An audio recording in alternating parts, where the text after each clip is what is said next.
Greater Noida police ने 15 दिनों में दूसरी बार ड्रग फैक्ट्री का भांडाफोड़ किया है। 3 अफ्रीकी मूल के नागरिकों को गिरफ्तार किया गया है और 120 की MDMA ड्रग्स भी बरामद की गई हैं। साथ ही 30 से 40 करोड़ का रॉ मटेरियल भी बरामद हुआ है, यानी कुल मिलाकर 160 करोड़ की ड्रग्स बरामद की गई हैं। बता दें कि 14 दिन पहले ही सूरजपुर थाना क्षेत्र में छापेमारी करते हुए 300 करोड़ से ज्यादा की ड्रग्स बरामद की गई थी। इस दौरान अफ्रीकी मूल के 9 लोग भी गिरफ्तार किए गए थे। पुलिस ने 14 दिन पहले सूरजपुर थाना क्षेत्र में एक ड्रग्स फैक्ट्री पर छापेमारी की थी और 9 नाइजीरियन नागरिकों को गिरफ्तार किया गया था। पुलिस ने पकड़े गए नाइजीरियन मूल के नागरिकों की रिमांड ली थी। रिमांड के दौरान ही एक नाइजीरियन चिड़ी इजिगावा की निशानदेही पर बीटा 2 थाना क्षेत्र की मित्रा एनक्लेव सोसाइटी के बीटा 7 मकान में छापेमारी की गई। वहां पर अवैध रूप से ड्रग्स तैयार की जा रही थी। यहाँ पर इन लोगों के द्वारा एक लैब तैयार की गई थी और यह ड्रग्स को वहां तैयार कर रहे थे। गैंग है, क्योंकि जो पहले अभियुक्त पकड़े गए थे उन्हीं की निशानदेही पर ये दूसरी फैक्ट्री पकड़ी गई है और उनके आपस में लिंकेजेस पाए गए हैं, टेलीफोनिक कन्वर्सेशन पाए गए हैं। विदेशी मूल से जुड़ा मामला है, एम्बेसी से संपर्क किया गया, कुछ इन्फॉर्मेशन वहां से एम्बेसी को इसकी सूचना दे दी गई है। एम्बेसी द्वारा इनके किसी कमर्शियल गतिविधियों के बारे में अब तक हमें लिखित या मौखिक रूप से कोई जानकारी उपलब्ध नहीं कराई गई है। टेरर फंडिंग की बात जो है, जैसा मैंने कहा, 2 शेल कंपनियों के नाम प्रकाश में आए हैं जिनकी सो कॉल व्यापारिक गतिविधियों की बात अभियुक्तों द्वारा बताई गई है, लेकिन वो ड्रग ट्रेड और ड्रग ट्रेड से उपजे पैसे की लॉन्ड्रिंग करने का जरिया बने हैं, ऐसा हमारी जांच में अब तक पाया गया है। इसलिए सेंट्रल एजेंसीज के भी माध्यम से अब इसकी आगे की जांच कराई जाएगी। सत्यापन अभियान पुलिस के द्वारा चलाया जा इसके लिए 10 दिन का सघन अभियान का आदेश हमारे द्वारा दिया गया है, जो 10 जून तक अनिवार्यतः पूरे नोएडा जनपद में चलेगा, तीनों जोनों में चलेगा।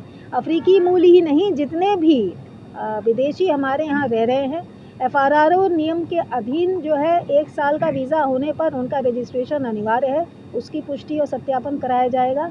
3 माह के वीज़ा पर आने वालों का भी घर घर डोर टू डोर जाके उनका सत्यापन कराया जाएगा। न केवल कागजात वीज़ा, बल्कि उनके द्वारा किस प्रकार की गतिविधियों में संलिप्तता है, क्या वो ऑक्यूपेशन करते हैं, क्या वो यहाँ पर काम करते हैं, इसका भी सत्यापन कराया जाएगा।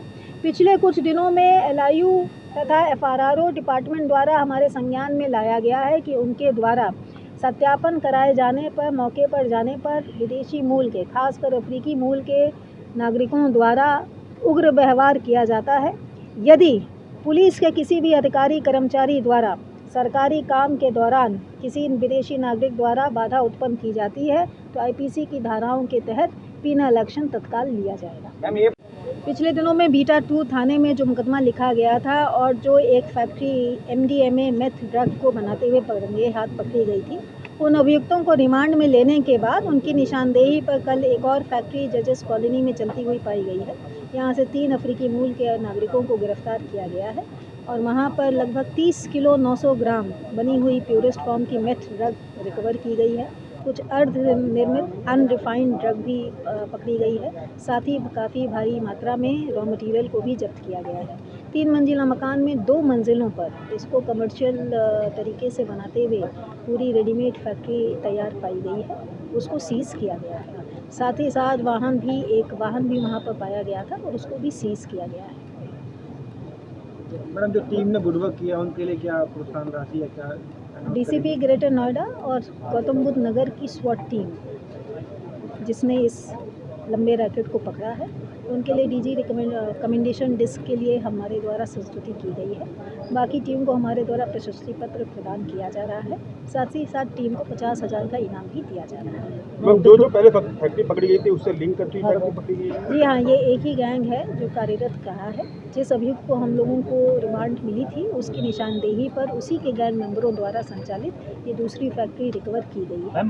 अब तक जो सीज किया गया है वो लगभग कल की रिकवरी को मिला के 150 करोड़ की रिकवरी है, मिला के 450 करोड़ की ड्रग्स अब तक हम रिकवर कर चुके हैं। कब से संचालित हो रही थी ये फैक्ट्री दोनों? ये दोनों फैक्ट्रियाँ 1 अगस्त 2021 से और 1 जनवरी 2022 से अनवरत रूप से चालू थी और इसको अब हमारे द्वारा पकड़ा गया है। जिन बिल्डिंग्स में ये फैक्ट्री चल रही थी उन पर भी कार्रवाई की? इनके मकान मालिकों का ये दायित्व था। किराएदार सत्यापन के लिए बहुत बार फॉर्म बांटे जाते हैं, ड्राइव चलाई जाती है, लेकिन इनके दोनों ही मकान मालिकों द्वारा इस कार्रवाई का हिस्सा नहीं बना गया था। इनके द्वारा इतने लंबे समय से अवैध रूप से संदेहास्पद परिस्थितियों में गतिविधियां चलते हुए देखते हुए भी लोकल पुलिस को संज्ञानित नहीं किया गया। 160 की नोटिस देके इन्हें तलब किया गया है। इनके बयान दर्ज किए जा रहे हैं। यदि इनकी वाइकेरियस लायबिलिटी पाई जाती है तो इनके खिलाफ भी कठोर कार्रवाई अमल में लाई जाएगी। सोसाइटी के अध्यक्ष हैं, उनका कहना था कि उन्होंने मकान मालिक को इनकी गतिविधियों के बारे में नोटिस जारी किया था, उसके बाद भी खाली नहीं कराया। जी हाँ, इसीलिए उनको पूछताछ के लिए बुलाया गया है और उनकी भी संलिप्तता सामने आने पर या किसी क्राइम को दबाए जाने की नीयत से सूचना को रोक लेने के लिए भी उनके खिलाफ कार्रवाई हम करेंगे। कितना बड़ा गैंग हो सकता है? काफी लंबे समय चल रहा था। काफ़ी लंबे समय से लगभग 3 साल से चलती हुई ये फैक्ट्रियां पकड़ी गई हैं। इसके लिए इन दोनों लोकल थानों में जितने भी उन अवधि के थानेदार हैं, जो चौकी प्रभारी हैं, जो बीट कांस्टेबल हैं, उनकी भूमिका की प्रारंभिक जांच डिपार्टमेंटल इंक्वायरी ऑर्डर की गई। 160 का नोटिस देकर इनसे पूछताछ जारी है। ये पहला गैंग और ये आपका एक ही है क्या, दोनों गैंग? नहीं, मल्टीपल पॉइंट एंट्री है। इनके छोटे छोटे विजिटिंग के वीज़ाज हैं और कमर्शियल वीज़ा हैं। ये दोनों इंटरलिंक है क्या, जो पहला पकड़ाया था और दूसरा पकड़ाया है?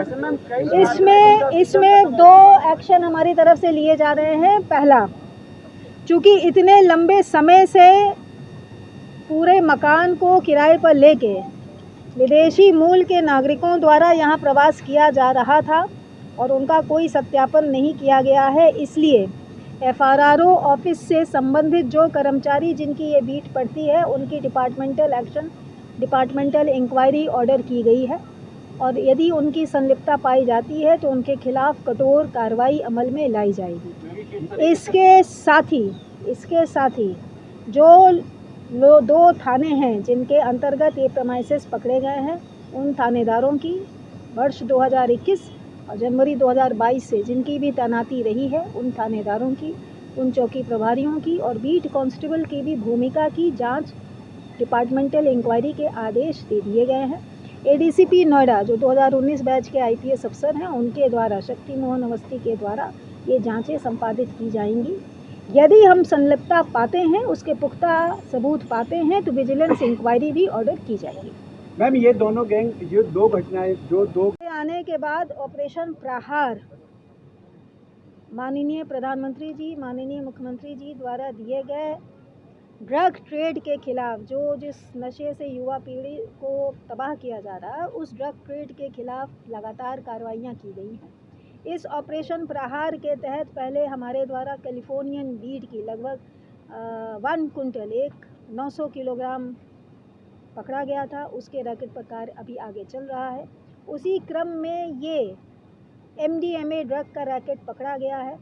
डार्क वेब के चैटर को मॉनिटर करने और उससे उपजी जानकारी को धैर्यपूर्वक डेवलप करके हमारी टीम द्वारा इसको पकड़ा गया है। इसमें आगे भी जितने भी लोग सप्लाई नेटवर्क और रिटेल डिस्ट्रीब्यूशन नेटवर्क में इन्वॉल्व हैं, बैकवर्ड एंड फॉरवर्ड लिंकेजेस, उनको भी डेवलप किया जा रहा है और इस दिशा में हम जल्द ही कुछ और भी कार्रवाई करने वाले हैं। लोकल एंड से भी कोई सपोर्टिंग हैंड नहीं, पासपोर्ट किस लोगों की इसमें संलिप्तता सामने आई है और जल्दी उनको भी हम उनके खिलाफ भी कार्रवाई करेंगे। मैम 2022 से लेके अब तक 2022 से लेके 2021 से अब पकड़ी गई थी मैम, 2021 से अब तक 2021 से, तो मैम अब तक कितने रुपए की ट्रांजेक्शन कर चुके होंगे? जो बताया गया था कि इनकी जो डायरी है इसकी जांच पड़ताल चल रही है और जैसा कि इंटरनेशनल मार्केट में इसकी प्योरेस्ट फॉर्म के मेथ की बहुत हाई वैल्यू और हाई डिमांड रहती है, इसलिए लंबे कारोबार की आशंका से इनकार नहीं किया जा सकता है। मैम जिस तरह सजग है, जागृत है, लगातार अपराधी और अपराधी नेटवर्क पर प्रहार कर रही है। आगे भी इसी प्रकार का प्रहार होता रहेगा। जिस मकान में फैक्ट्री चल रही थी, क्या उसका पुलिस वेरिफिकेशन भी हुआ था मैम? 2021 और 2022 में वेरिफिकेशन नहीं हुआ था। 2023 में वेरिफिकेशन के दौरान ही कुछ ऐसी चीज़ें आई थी सामने जिसके आधार पर ये सूचनाओं को डेवलप किया गया है। इतनी बड़ी फैक्ट्री किसी बगैर सपोर्ट के तो नहीं चल पाएगी मैम, तो इसके बारे में क्या कहना है? किस तरीके से जिन कुरियर कंपनी को नाम सामने आए हैं उनका सत्यापन कर रहे हैं, उसकी पुष्टि कर रहे हैं और उनकी भी संलिप्तता सामने आने पर इसको भी जब्त किया जाएगा।